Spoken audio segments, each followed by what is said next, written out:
Welcome to today exam classes दोस्तों। जी हाँ दोस्तों, आज के इस वीडियो में हम टॉप मॉडल पेपर के मैं क्वेश्चन आंसर करने जा रहे हैं जो आपकी बड़ी भर्ती परीक्षा LDC forest guard second grade teacher exam 2022 के अंतर्गत पूछे जाने वाले मोस्ट इंपॉर्टेंट क्वेश्चन हैं तथा एलडीसी फॉरेस्ट गार्ड तथा सेकेंड ग्रेड टीचर एग्ज़ाम 2022 में टॉप मॉडल पेपर हैं आपके सामने, जिसमें हम most important question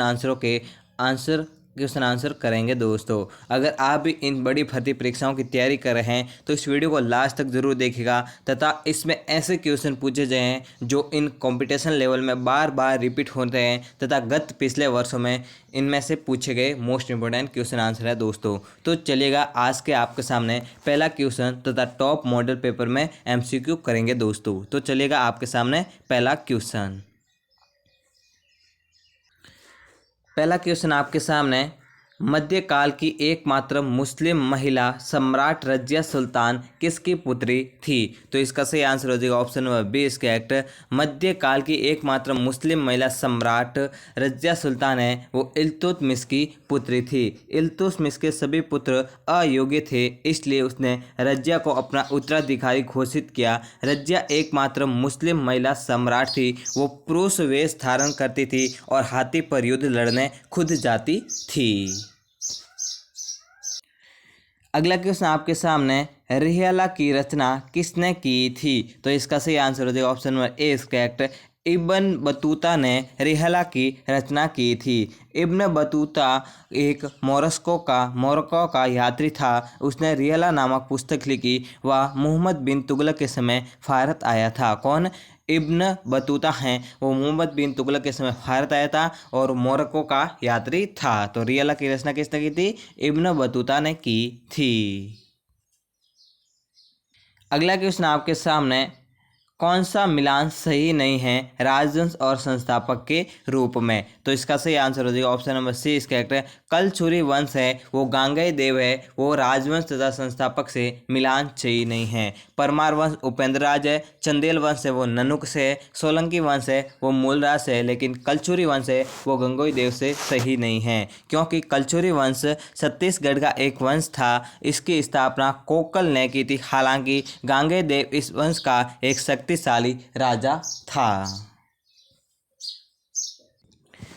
next question आपके सामने, 1309 में वारंगल के खिलाफ अभियान किसने चलाया था? तो इसका सही आंसर हो जाएगा ऑप्शन नंबर बी इसका करेक्ट। 1309 में वारंगल के खिलाफ अभियान है वो मलिक काफूर ने चलाया था। मलिक काफूर अलाउद्दीन खिलजी का सेनापति था। उसने दक्षिण विजय में महत्वपूर्ण भूमिका निभाई। उसने वारंगल के खिलाफ 1309 में जीत हासिल की थी। किसने? मलिक काफूर ने, जो एक अलाउद्दीन खिलजी का सेनापति था। नेक्स्ट क्वेश्चन, किसके शासनकाल के बाद मुगल काल का पतन हो गया था? तो इसका सही आंसर हो जाएगा option number C is correct. Aurangzeb के शासनकाल के बाद मुगल काल का है वो पतन हो गया था। औरंगजेब की प्रशासकीय अव्यवस्था के कारण दक्षिण भारत की जनता एवं मुस्लिम रियासतों में भी असंतोष व्यक्त हुआ, जिसके कारण औरंगजेब के शासनकाल के बाद मुगल काल का पतन है या साम्राज्य है वो समाप्त हो गया था या साम्राज्य का पतन हो गया था। किसके काल के बाद? औरंगजेब के शासनकाल के बाद। अगला क्वेश्चन, चंदावर का युद्ध किन राजाओं के बीच हुआ था? तो इसका सही आंसर है option number D is correct. Chandawar का युद्ध है वो मोहम्मद गौरी और जयचंद के राजाओं के बीच में हुआ था। चंदावर का युद्ध है वो 1194 में मोहम्मद गौरी और जयचंद के बीच हुआ था। इस युद्ध में जयचंद लड़ते हुए मारा गया था। कब हुआ था चंदावर का युद्ध? 1194 में, और इसमें मोहम्मद गौरी और जयचंद में से जयचंद है वो युद्ध में मारा गया था। अगला क्वेश्चन, राजपूतों ने किस अरब आक्रमणी की सेना को हरा दिया था? तो इसका सही आंसर हो जाएगा option number A is correct.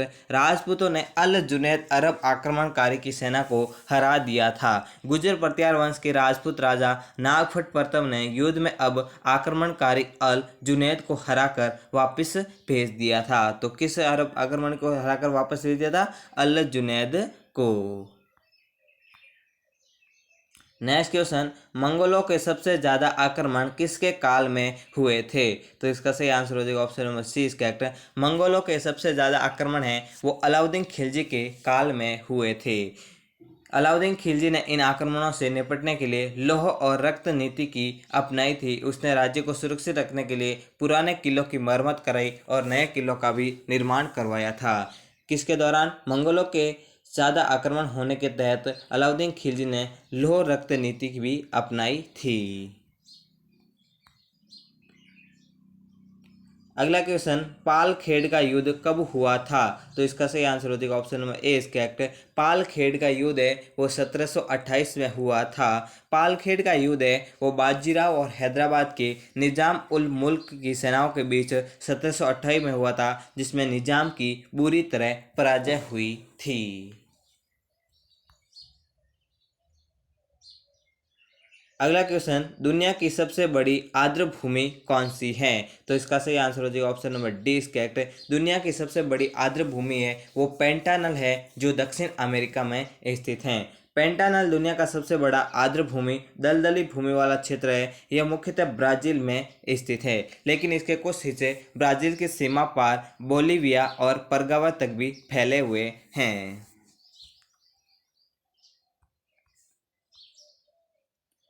अगला क्वेश्चन, गन्ने के पौधे में किस तरह की जड़ें पाई जाती हैं? तो इसका सही आंसर हो जाएगा ऑप्शन नंबर 20, करेक्ट है। गन्ने के पौधे में झुकाव जड़ें उस प्रकार की जड़ पाई जाती हैं जिसमें गन्ना है जो थोड़ा तिरछा और नीचे की ओर झुका हुआ होता है। गन्ना भारत की प्रमुख फसल है। इसमें झुकाव जड़ें पाई जाती हैं। कौन सी जड़ें पाई जाती हैं? झुकाव जड़ें पाई जाती हैं। नेक्स्ट क्वेश्चन आपके सामने, नाचने वाला हिरन भारत के किस प्रदेश में पाया जाता है? तो इसका सही आंसर हो जाएगा ऑप्शन नंबर 20, करेक्ट है। नाचने वाला हिरन है वो भारत के मणिपुर प्रदेश में पाया जाता है। नाचने वाले हिरन का असली नाम सानगाई हिरन है, जो मणिपुर में केईबुल लामाजा और राष्ट्रीय उद्यान में पाया जाता है। इसके अलावा यह भारत के किसी हिस्से में नहीं पाया जाता है। नाचने वाले हिरन को क्या कहा जाता है? सानगाई कहा जाता है। ये मणिपुर के केईबुल लामजा और राष्ट्रीय उद्यान में पाया जाता है। नेक्स्ट क्वेश्चन आपके सामने, भीमबंध वन्य जीव अभ्यारण्य किस प्रदेश में है? तो इसका सही आंसर हो जाएगा option number D, correct.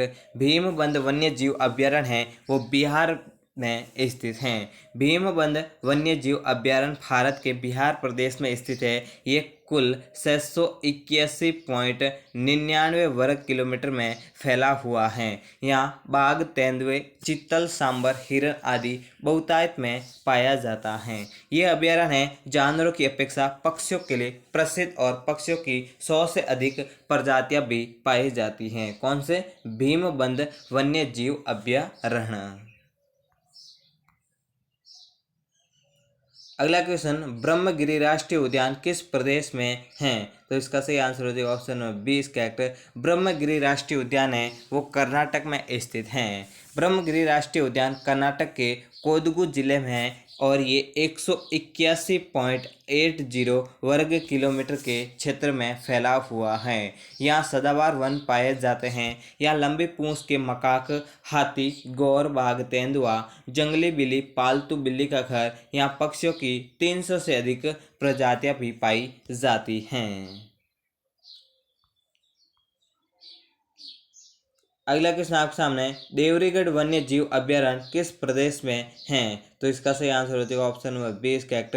Debrigarh वन्य जीव अभ्यारण्य है वो उड़ीसा में स्थित है। देवरीगढ़ वन्य जीव अभ्यारण्य उड़ीसा के बारगढ़ जिले में है। ये लगभग 346.91 वर्ग किलोमीटर क्षेत्र में फैला हुआ है। ये न केवल अपनी सुंदरता के लिए प्रसिद्ध है, वरना ये वन्य जीव संपदा के भी अतुल्य भंडार हैं। कहाँ पर है? उड़ीसा में हैं। कौन सा? देवरीगढ़ वन्य जीव अभ्यारण्य। अगला question, Sultan Azlan Shah cup किस खेल से संबंधित है? तो इसका सही आंसर हो जाएगा option number 20, correct. Sultan Azlan Shah cup हैं वो हॉकी खेल से संबंधित हैं। इसकी शुरुआत है वो 1983 में की गई थी। ये मलेशिया में होता है और इसका नाम मलेशिया के 9वें राजा सुल्तान अजलान शाह के नाम पर रखा हुआ है। अगला क्वेश्चन, सचिन तेंदुलकर ने अपना 100वां शतक किसके खिलाफ लगाया था? तो इसका सही आंसर हो जाएगा ऑप्शन नंबर ए करेक्ट है। सचिन तेंदुलकर ने अपना 100वां शतक है वो बांग्लादेश के खिलाफ लगाया था। जो एशिया कप 2012 में बांग्लादेश के खिलाफ हुआ था, ये भारत ये मैच 5 विकेट से हार गया था। तब सचिन तेंदुलकर ने अपना 100वां शतक बांग्लादेश के खिलाफ लगाया था।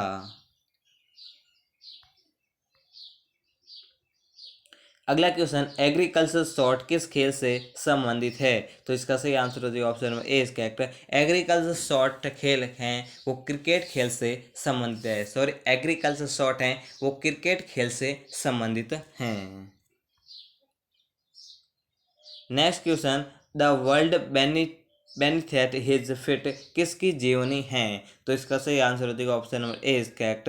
The world beneath his feet हैं वो पुलेला गोपीचंद की जीवनी है।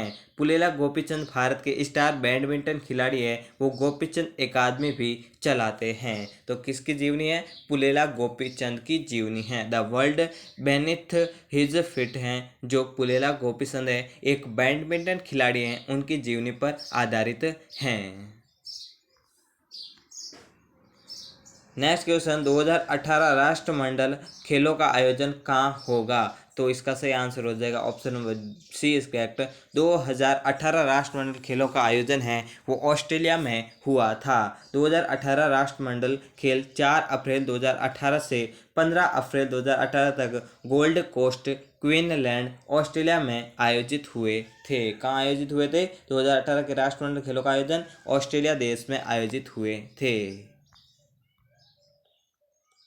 नेक्स्ट क्वेश्चन, स्वतंत्र भारत के लिए व्यक्तिगत रूप से पहला ओलंपिक पदक किसने जीता था?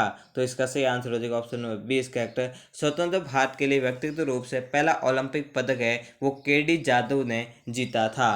के.डी. जादव ने 1952 में ओलंपिक में रेसलिंग में पदक जीता था। कब? 1952 में समर ओलंपिक में रेसलिंग में पदक जीता था। अगला क्वेश्चन, ओलंपिक चिन्ह का क्या अर्थ है? तो इसका सही आंसर हो जाएगा option number C correct. Olympic चिन्ह का अर्थ है निरंतरता बनाए रखना या निरंतरता ही ओलंपिक चिन्ह का अर्थ है। अगला क्वेश्चन, राष्ट्रीय मतदाता दिवस कब मनाया जाता है? तो इसका सही आंसर हो जाएगा ऑप्शन नंबर डी करेक्ट। 25 जनवरी को राष्ट्रीय मतदाता दिवस मनाया जाता है। अगला क्वेश्चन आपके सामने, विश्व हिंदी दिवस कब मनाया जाता है? तो इसका सही आंसर होती है ऑप्शन नंबर 20 करेक्ट है। विश्व हिंदी दिवस है वो 14 सितंबर को मनाया जाता है। विश्व हिंदी सप्ताह दिवस, हिंदी सप्ताह 14 सितंबर से 20 सितंबर तक मनाया जाता है। अगला क्वेश्चन, राष्ट्रीय गणित दिवस कब मनाया जाता है? तो इसका सही आंसर हो जाएगा ऑप्शन नंबर 20 करेक्ट है। 22 दिसंबर को राष्ट्रीय गणित दिवस मनाया जाता है। यह प्रसिद्ध गणितज्ञ श्री निवास रामानुजन के जन्मदिन पर मनाया जाता है। नेक्स्ट क्वेश्चन आप सामने, भारत में झंडा दिवस कब मनाया जाता है? तो इसका सही आंसर हो जाएगा ऑप्शन नंबर 20 करेक्ट है। भारत में झंडा दिवस है वो 7 दिसंबर को मनाया जाता है। अगला क्वेश्चन आपके सामने, अंतर्राष्ट्रीय स्वतंत्रता प्रेस दिवस कब मनाया जाता है? तो इसका सही आंसर हो जाएगा ऑप्शन नंबर 20 करेक्ट है। अंतर्राष्ट्रीय स्वतंत्रता प्रेस दिवस है वो 3 मई को मनाया जाता है। अंतर्राष्ट्रीय प्रेस स्वतंत्रता दिवस बनाने का निर्णय वो है 1991 में यूनेस्को और संयुक्त राष्ट्र के जन सूचना विभाग ने मिलकर किया था। जो अंतर्राष्ट्रीय स्वतंत्रता प्रेस दिवस है वो 3 मई को मनाया जाता है। अगला क्वेश्चन, बिकिनी डे किस डे में मनाया जाता है? तो इसका सही आंसर हो जाएगा ऑप्शन ए करेक्ट है। बिकिनी डे है वो जापान देश में मनाया जाता है। बिकिनी डे है वो 1 मार्च 1954 को लागू हुआ था। जो 1 मार्च 1954 को हाइड्रोजन बम्स में पीड़ित लोगों के लिए मनाया जाता है। कौन सा डे? Bikini day Japan. और किस देश में मनाया जाता है? जापान देश में मनाया जाता है। क्यों मनाया जाता है? क्योंकि 1 मार्च 1954 को हुए हाइड्रोजन बम परीक्षण में पीड़ित लोगों के याद में या उनसे पीड़ित हुए लोगों के रूप में ये दिवस मनाया जाता है। कौन सा? Bikini day.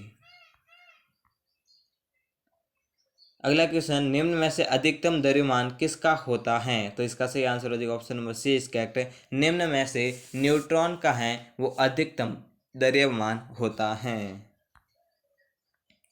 नेक्स्ट क्वेश्चन, परमाणु का संगठन करने वाले 3 मौलिक कण कौन कौन से हैं? तो इसका सही आंसर हो जाएगा option number C is correct. परमाणु का संगठन करने वाले 3 मौलिक कण प्रोटॉन, इलेक्ट्रॉन तथा न्यूट्रॉन, ये तीनों कण परमाणु का या मिलकर एक परमाणु का निर्माण करते हैं या परमाणु का संगठन बनाते हैं। कौन कौन से? प्रोटॉन, इलेक्ट्रॉन तथा न्यूट्रॉन होते हैं जो ये परमाणु का संगठन बनाते हैं।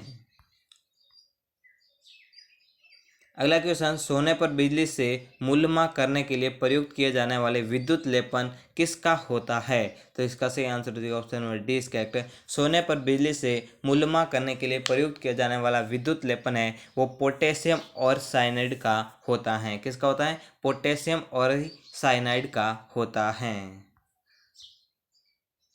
नेक्स्ट क्वेश्चन आप सामने, तरल अवस्था में पाई जाने वाली अधातु कौन सी हैं? तो इसका सही आंसर हो जाएगा option number A is correct है। तरल अवस्था में पाई जाने वाली अधातु हैं वो ब्रोमीन अधातु होती हैं। कौन सी? जो तरल अवस्था में पाई जाती हैं, जो क्या होती हैं? एक अधातु होती हैं। अगला क्वेश्चन, 18 कैरेट सोने में शुद्ध स्वर्ण का अनुपात कितना होता है? तो इसका सही आंसर हो जाएगा option number C is correct है। 18 कैरेट सोने में शुद्ध स्वर्ण का अनुपात है वो 75% होता है। नेक्स्ट क्वेश्चन आप सामने, संकल्प प्रोजेक्ट किस बीमारी के इलाज के लिए बनाया गया है? तो इसका सही आंसर हो जाएगा option number B is correct है। संकल्प प्रोजेक्ट हैं वो HIV बीमारी के लिए बनाया गया है। संकल्प प्रोजेक्ट हैं HIV के अलावा एड्स की घातक बीमारी के इलाज के लिए और उस पर नियंत्रण के लिए शुरू किया गया है। कौन सा प्रोजेक्ट? संकल्प प्रोजेक्ट शुरू किया गया है। नेक्स्ट क्वेश्चन आप सामने, दूध का दही में परिवर्तन किसके द्वारा होता है? तो इसका सही आंसर हो जाएगा ऑप्शन में ए इज करेक्ट है। दूध का दही में परिवर्तन है वो बैक्टीरिया के द्वारा होता है। अगला क्वेश्चन आपके सामने है, किसी पौधे का खाद्य चालन ऊतक किसमें होता है या कौन से पौधे में होता है? तो इसका सही आंसर हो जाएगा ऑप्शन ए इज करेक्ट है। किसी पौधे का खाद्य चालन ऊतक है वो जाइलम पौधे का खाद्य चालन ऊतक में होता है, जो किस प्रकार का होता है? फ्लोएम के प्रकार में होता है। तो इसका सही आंसर हो जाएगा option number B is correct. किसी पौधे का खाद्य चालन ऊतक है वो फ्लोएम में होता है।